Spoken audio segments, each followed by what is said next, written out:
ఈ మునగాకులో ఉండే ఇంకొక స్పెషల్ బెనిఫిట్ ఉంది. బ్యాడ్ కొలెస్ట్రాల్ని తగ్గించే గుణము.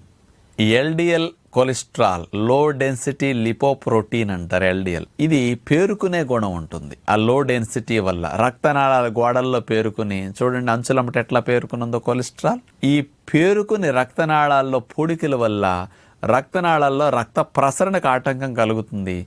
రక్త ప్రసరణ తగ్గేటట్టు చేయటం వల్ల అనేక ప్రమాదాలు మనకు జరుగుతూ ఉంటాయి. ఈ బ్యాడ్ కొలెస్ట్రాల్ ఎల్డిఎల్ అనేది పేరుకోకుండా దాని యొక్క మోతాదుని మన శరీరంలో తగ్గించడానికి మునగాకు స్పెషల్గా ఉపయోగపడుతున్నదని సైంటిఫిక్గా నిరూపించారనమాట. ఈ మునగాకుని రోజుకి 10 నుంచి 15 గ్రాముల మధ్యలో గనక తీసుకుంటే ఎవ్రీడే కొన్ని రోజులు తీసుకునేసరికి 30% ఎల్డిఎల్ వెంటనే తగ్గిపోతున్నది అని నిరూపించారనమాట. అంటే బ్యాడ్ కొలెస్ట్రాల్ 30%,